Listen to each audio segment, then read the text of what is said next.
Break के बाद एक बार फिर से आपका स्वागत है आरोग्य में। तो आज हम बात कर रहे हैं इनफर्टिलिटी की। तो आइए वार्ता को और आगे बढ़ाते हैं वैद्य जी के साथ। तो वैद्य जी आगे बताइए कि बांझपन के और क्या क्या कारण हो सकते हैं। रश्मि जी, कभी कभी किसी महिला को आर्तव यानी कि पीरियड मेंसेस नहीं आता या मेंसेस में बहुत ज़्यादा डिस्टरबेंस होता है। ये एक मुख्य कारण वंध्यत्व यानी कि इनफर्टिलिटी का देखा गया।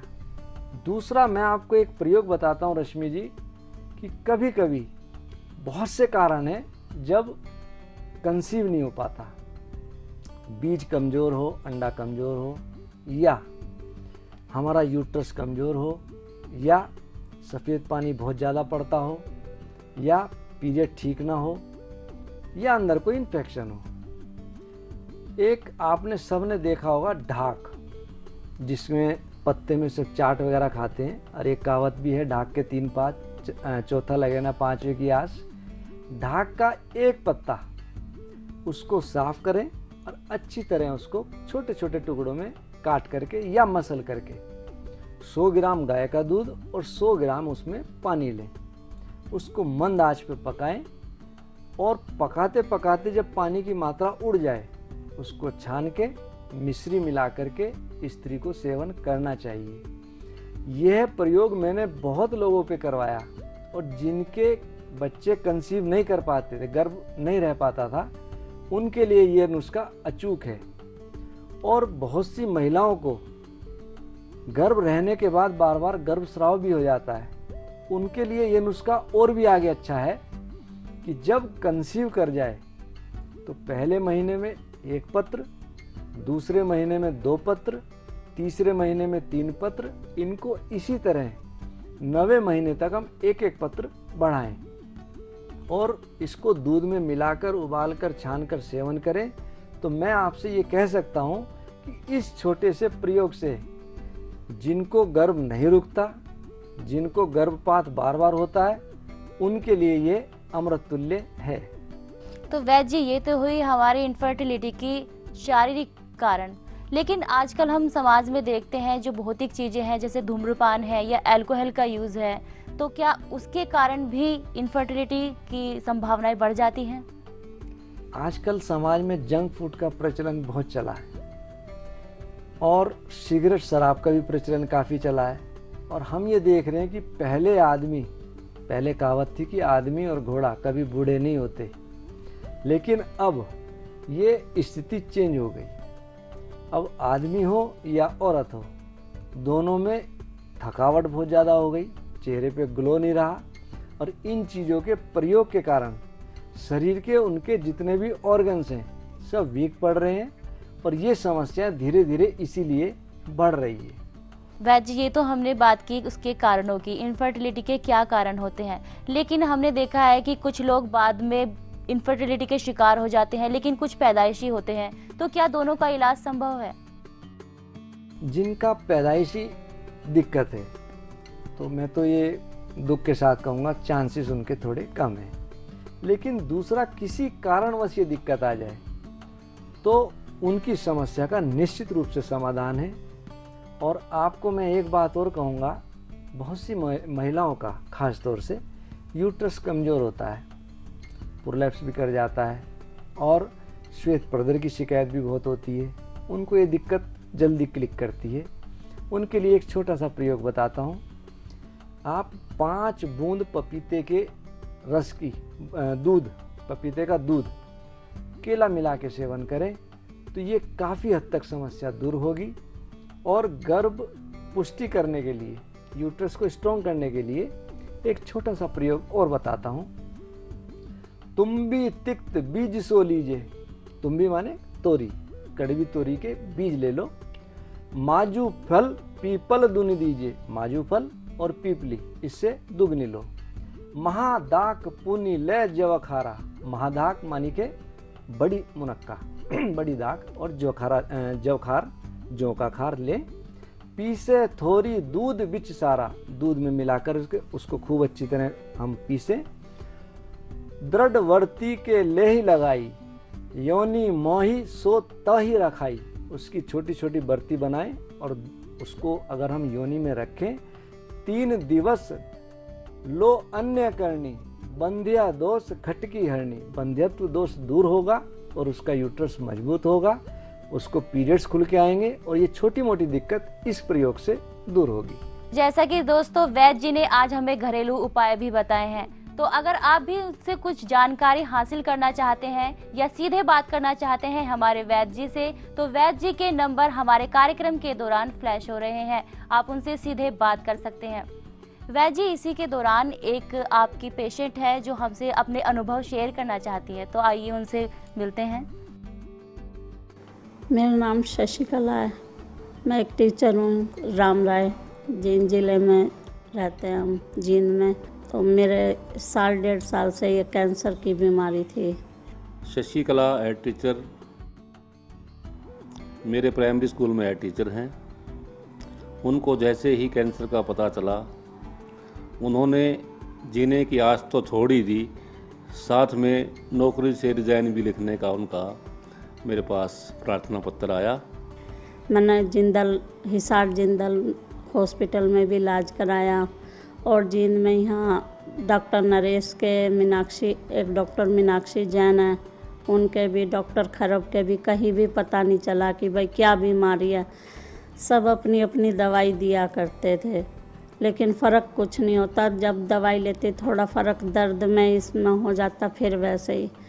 फिर मेरे पी लिया और शुगर काफ़ी हो गए, उसमें भी कोई फ़र्क नहीं हुआ। ये एलोपैथी में काफ़ी इलाज करवाते रहे, लेकिन ठीक नहीं हुए, साइड इफ़ेक्ट ज़्यादा हुए।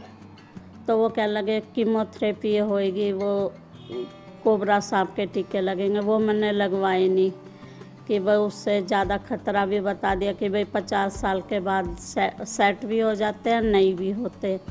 इसलिए फिर बस मैं थोड़ी निराश सी होगी, भाई ठीक है कि मैं कहीं भी इलाज नहीं कराती। कुछ समय के बाद जब इनको वैद्य जी के बारे में पता चला, इनके भाई के कहने से, जो हरिद्वार में रहते हैं, ये वहाँ पहुँचे, अपना इलाज करवा रहे हैं, बिल्कुल ठीक हैं। फिर मेरा भाई हरिद्वार में ये वैद्य जी थे, उनके पास लेके गए और दवाई दिवाई, उससे मेरे काफ़ी फ़र्क हो गया। मुझे डॉक्टरों ने तो लास्ट स्टेज पे बता दिया था कि भाई बस 6 महीने हैं, लेकिन मुझे अब साल होने वाला है। वैद्य जी की दवाई लेते मेरे फ़र्क है, मैं ठीक हूँ। इससे मेरे बालों में भी फ़र्क हुआ है कि मेरे सारे वाइट थे ब्लैक होने लगे हैं, और मैं वैद्य जी का धन्यवाद करती हूँ। तो वैद्य जी, ये थी हरियाणा से शशिकला जी, जिनका जो कैंसर से जूझ रही थी और आपने उनका इलाज किया। तो बताइए वो आप तक कैसे पहुंची और आपने उनका कैसे इलाज किया? शशिकला जी मेरे पास लगभग 10-11 मास पहले आई थी और भगवान के आशीर्वाद से लगभग हर जगह मरीज हैं। और वो किसके कहने से, किससे बात करने से, किस कारण आई मुझे ध्यान नहीं है, लेकिन उनको डॉक्टरों ने कहा था कि आपकी मैक्सिमम लाइफ 5 से 6 महीना है। और कैंसर इनके पूरे पेट में बहुत ज़्यादा फैल गया था। भगवान का नाम लेके शुरू किया ट्रीटमेंट, और उनके पूरे पेट में कहीं भी हाथ लगाने से बहुत ज़्यादा दुखता था। शरीर उनका बहुत ज़्यादा क्रश हो गया था, आंतों में, लीवर में, स्प्लीन में, हर जगह उनके कैंसर फैल गया था। और हमारे यहाँ 2 दवाई ऐसी हैं, एक हीरक और दूसरी स्वर्ण। हीरक को वज्र भी कहा गया है, और वज्र उसको इसलिए कहते हैं क्योंकि इंद्र का जो औजार था वज्र था। जिस तरह वज्र दुश्मनों का नाश करता है, उसी तरह हमारे यहाँ हीरक भस्म कैंसर रूपी कीटाणुओं का नाश करता है। और दूसरा सबसे अच्छी एंटीबायोटिक है हमारे यहाँ स्वर्ण, जो हमारी प्रतिरोधक क्षमता को बढ़ाती है। तीसरा मैं उनको दवाई 2 मुख्यतः और इस बीमारी में देता हूँ, गोधनवटी और शंशमणिवटी। गोधनवटी गौमूत्र से निर्मित है, उसमें मैंने पहले भी कई बार बताया। पुनर्नवा, त्रिफला, कुटकी, चिरायता, शिवनाक, काली जीरी, इनका घनसत्व और गौमूत्र मिला करके हम बनाते हैं। दूसरा शंशमनी वटी, गिलोय का घन, गिलोय यानी कि अमृता। और ये अमृता जिस भी बीमारी में हमने दी उसके चमत्कारिक परिणाम देखे गए। गिलोय का चाहे हम सत इस्तेमाल करें या उसका घन सत्व इस्तेमाल करें, गिलोय को अमृता का आहार, कोई बीमारी ऐसी नहीं जो इससे ठीक ना होती हो। तीसरा मैं एक प्रयोग और साथ में लगाता हूँ, नीम घन वटी। इन तीनों घन के प्रयोग से आप देख सकते हैं कि आज शशि जी पहले से काफ़ी ठीक हैं। और जिन डॉक्टरों ने उनको कहा था कि 6 महीने से ज़्यादा उनकी लाइफ नहीं है, मैं इतना कहना चाहूँगा कि लाइफ सिर्फ और सिर्फ भगवान के अधीन है। हम आदमियों के, डॉक्टर्स के, किसी के अधीन नहीं है। किसकी कितनी लाइफ है नहीं कहना चाहिए। और आयुर्वेद तो चमत्कारों का खजाना है, आप देख सकते हैं और आपने देखा भी। तो दोस्तों, शशिकला जी को तो कैंसर का इलाज मिल रहा है और आशा करते हैं वो बहुत जल्दी स्वस्थ भी हो जाएंगी। तो अब आगे बढ़ाते हैं अपनी इनफर्टिलिटी की वार्ता को। तो वैद्य जी, आप हमें बताइए कि जैसे आजकल देखा जाता है स्त्रियों में प्रदर की रोग की बीमारी बहुत अधिक मात्रा में देखी जाती है, तो आप अगर हमें इसे छंद के रूप में बताएंगे तो हमें अच्छा लगेगा। रश्मि जी, लगभग 80 से 90% हमारे देश की महिलाएं इस बीमारी से ग्रसित हैं। उसके कुछ कारण बहुत खट्टा, तला हुआ, मिर्च मसाले ज़्यादा लेना, दूसरा समय पर खाना ना खाना, अपनी बॉडी को बहुत पतला रखने के चक्कर में अनाप शनाप दवाइयाँ खाना, ये इसके मुख्य कारण हैं। और आपने दोहे के रूप में कहा तो मैं इतना ही कहूँगा इसके निवारण के लिए, भिंडी की जड़ कूट कर करिए खूब महीन, श्वेत प्रदर जड़ से मिटे करिए आप यकीन। भिंडी की जड़ ले लो और उसको कूट करके खूब बारीक महीन कर लो, 1-1 चम्मच सुबह शाम आप दूध से या पानी से लें तो आपका श्वेत प्रदर निश्चित रूप से मिट जाएगा। तो वैद्य जी, ये तो हुई प्रदर रोग की बातें। तो आजकल हम देखते हैं कि स्वप्न दोष की बीमारी भी बहुत अधिक देखी जाती है, तो उसके क्या कारण हैं और उसके उपाय क्या हैं? रश्मि जी, चाहे स्वप्न दोष हो या प्रदर हो, आज ऑब्सीन लिटरेचर हमारे समाज में बहुत बहुतायत में उपलब्ध है। इसका ये एक मुख्य कारण है। दूसरा, जो गलत फिल्में आ रही हैं या गलत साहित्य, इनके कारण हमारे दिमाग पे विकृति पैदा हो रही है, जिसके कारण ये बीमारियां लगभग हर आदमी या हर महिला कम उम्र की खास तौर से ग्रसित हैं। उसके लिए तो मैं सिर्फ एक छोटा सा प्रयोग ये कहूँगा, पान मूल अरु मूसली नागोरी असगंध, असगंध नागौरी ले लें। वैसे राजस्थान में एक जगह है नागौर, वहाँ की असगंध सबसे अच्छी है, लेकिन मार्केट में सब उसी के नाम से बिक रही है। पान मूल अरु मूसली, मूसली सफ़ेद मूसली, पान मूल अरु मूसली नागौरी असगंध, शहद दूध संग लीजिए शीघ्र पतन हो बंद। शीघ्र पतन और स्वप्न दोष इससे निश्चित रूप से दूर होगा। दूसरा, ठंडे जल से हाथ पग, हाथ और पैर यदि हम ठंडे जल से हाथ पग सोते पहले धोएं, सोने से पहले धोएं, तो फिर निश्चित जानिए स्वप्न दोष ना होए। आजकल हम देखते हैं लड़कियां करियर बनाने के लिए शादी तो कर लेती हैं, लेकिन नहीं चाहती कि वो अभी माँ बने, तो उसके लिए क्या उपाय हैं ताकि वो निरोगी रहें? रश्मि जी, इसके कुछ प्रयोग हैं।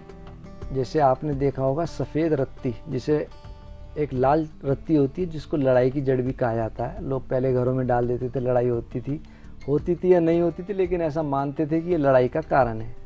तो उसमें एक सफ़ेद रत्ती भी आती है, उसको यदि हम कूट लें और कूट के उतनी ही बड़ी गोली बना लें और एक एक गोली मासिक के पहले, दूसरे और तीसरे दिन सेवन करें तो संतति निरोध होता है। दूसरा, इस चीज़ का एक सबसे अच्छा उदाहरण हमारा आत्म संयम भी है। यदि हम ब्रह्मचर्य का नियम पूर्वक पालन करें तो ये बीमारी भी, इस चीज़ से भी हम बच सकते हैं। दूसरा, एक छोटा सा प्रयोग और बताता हूँ। गुड़हल पुष्प पीस के लेना, यानी कि गुड़हल के जो फूल आते हैं उसको पीस लो। प्रभाते समय कांजी सु पीना, उसको कांजी के साथ यदि हम सुबह के समय पिए एक मुट्ठी गुड़ ऊपर खाए, यानी कि एक मुट्ठी थोड़ा इतना गुड़ हम ऊपर से खा लें, ताहू के गर्भ ना ही रहावे, यानी कि गर्भ निरोध रहेगा, गर्भ नहीं ठहरेगा। ये छोटा सा प्रयोग है, आप इसको घर में भी कर सकते हैं और इसका कोई साइड इफेक्ट नहीं है। वैद्य जी, जैसा कि आपने बहुत सारी महत्वपूर्ण जानकारियां दी, तो प्रोग्राम के अंत में हम आपसे एक छंद जानना चाहेंगे ताकि स्त्री पुरुष आराम पूर्वक जिंदगी अपनी व्यतीत कर सकें। अश्वगंध, सब इसको भली भांति जानते हैं। अश्वगंध चूर्ण मिश्री दुग्ध सो पावे। अश्वगंधा का चूर्ण, नागौरी अश्वगंध हो तो सबसे अच्छी। अश्वगंधा चूर्ण, मिश्री और दूध। अश्वगंधा चूर्ण को मिश्री मिश्रित दूध से हम सेवन करें। अश्वगंधा चूर्ण मिश्री दुग्ध सो पावे, सांध्य काल सेज में आवे। बड़े काम कामनी सुख पावे, पुरुषादि आनंद बढ़ावे। समझ गए होंगे आप। अश्वगंधा चूर्ण यदि हम मिश्री मिलित दूध से सेवन करें तो स्त्री और पुरुष दोनों को बहुत आनंद भी आएगा और ताकत का संचार भी होगा। और ये छोटा सा प्रयोग बहुत गुणी है। तो दर्शकों, जैसा कि आज आपने जाना, वैद्य जी ने इनफर्टिलिटी के बारे में बहुत ही महत्वपूर्ण जानकारियां दी। लेकिन अगर अब भी है आपके मन में कोई सवाल तो आप वैद्य जी से सीधे बात कर सकते हैं। उनके नंबर्स कार्यक्रम के दौरान फ्लैश किए जा रहे हैं और अगर आप उनसे मिलना चाहते हैं तो उनका पता है